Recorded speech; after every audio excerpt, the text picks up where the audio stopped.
നമസ്കാരം, ഇത് the India.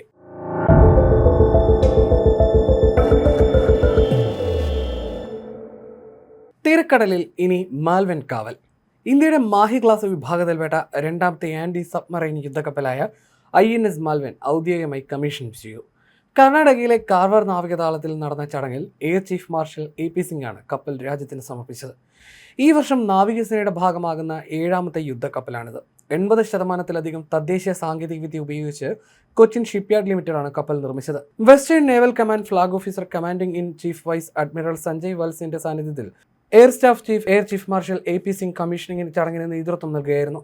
മുതിർന്ന നാവികസേന ഉദ്യോഗസ്ഥരും കൊച്ചിൻ ഷിപ്പ്യാർഡ് ലിമിറ്റഡ് പ്രതിനിധികളും മുൻ സൈനികരും ചടങ്ങിൽ പങ്കെടുത്തു. തീരദേശങ്ങളിലും ആഴം കുറഞ്ഞ ജലാശയങ്ങളിലും ശത്രുക്കളുടെ അന്തർവാഹിനികളെ കണ്ടെത്തി തകർക്കാൻ പ്രത്യേകമായി രൂപകൽപ്പന ചെയ്തതാണ് INS മാൽവൻ. തീരപ്രദേശങ്ങളിലും ആഴം കുറഞ്ഞ ഭാഗങ്ങളിലുമായി പ്രവർത്തിക്കാൻ പ്രത്യേകമായി രൂപകൽപ്പന ചെയ്തവയാണ് മാഹി ക്ലാസ് കപ്പലുകൾ. ശത്രുമുങ്ങി കപ്പലുകളെ കണ്ടെത്തി പിന്തുടരാനും നേരിടാനും ഇവയ്ക്ക് കഴിയും. തീരദേശ നിരീക്ഷണം, തിരച്ചിൽ, രക്ഷാപ്രവർത്തനം, സമുദ്ര സുരക്ഷാ ദൗത്യങ്ങൾ എന്നിവയും കപ്പലിന്റെ ചുമതലകളിൽ പെടുന്നു. കപ്പലിന് മണിക്കൂറിൽ പരമാവധി 25 നോട്ട്സ് വേഗത കൈവരിക്കാനാകും. 14 നോട്ട്സ് വേഗതയിൽ സഞ്ചരിച്ചാൽ കടലിൽ തുടർച്ചയായി 14 ദിവസം വരെ കഴിയാനും സാധിക്കും. വാട്ടർ ജെറ്റ് പ്രൊപ്പൽഷൻ ഉപയോഗിക്കുന്ന ഇന്ത്യൻ നാവികസേനയുടെ ഏറ്റവും വലിയ യുദ്ധക്കപ്പലുകളാണിവ. സാധാരണ കപ്പലുകളിൽ പുറത്ത് കാണുന്ന ഫാൻ പോലെയുള്ള പ്രൊപ്പല്ലറുകൾക്ക് പകരം വെള്ളം ഉയർന്ന ശക്തിയിൽ പിന്നിലേക്ക് പമ്പ് ചെയ്ത് പ്രവർത്തിക്കുന്ന സംവിധാനമാണിത്.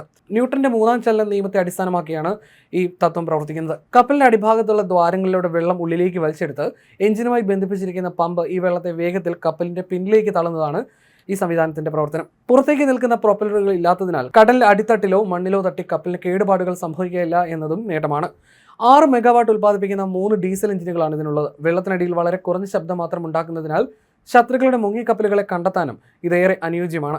കപ്പലിന്റെ മുൻഭാഗത്ത് RBU 6000 rocket launcher, 324mm light weight torpedo ട്യൂബുകൾ, ആന്റി സബ്മറൈൻ മൈൻ റൈലുകൾ, 30mm naval gun, 12.7mm stabilised remote controlled തോക്കുകൾ എന്നിവയും സജ്ജമാക്കിയിട്ടുണ്ട്.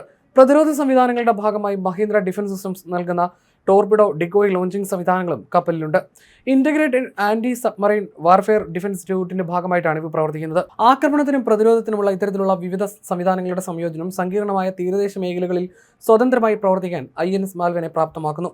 പുതിയ കപ്പലിന്റെ വരവോടെ ഇന്ത്യയുടെ തീരദേശ നിരീക്ഷണവും ആഴം കുറഞ്ഞ ഭാഗങ്ങളിലെ ഇന്ത്യയുടെ പ്രതിരോധ ശേഷിയും കൂടുതൽ ശക്തമാകും. ഛത്രപതി ശിവജി മഹാരാജിന്റെ സമ്പന്നമായ സമുദ്ര പൈതൃകത്തിനും സിന്ധുദുർഗ് കോട്ടയ്ക്കും പേരുകേട്ട മഹാരാഷ്ട്രയിലെ ചരിത്രപ്രസിദ്ധമായ മാൽവൻ നഗരത്തിന്റെ പേരാണ് ഈ കപ്പലിന് നൽകിയിരിക്കുന്നത്.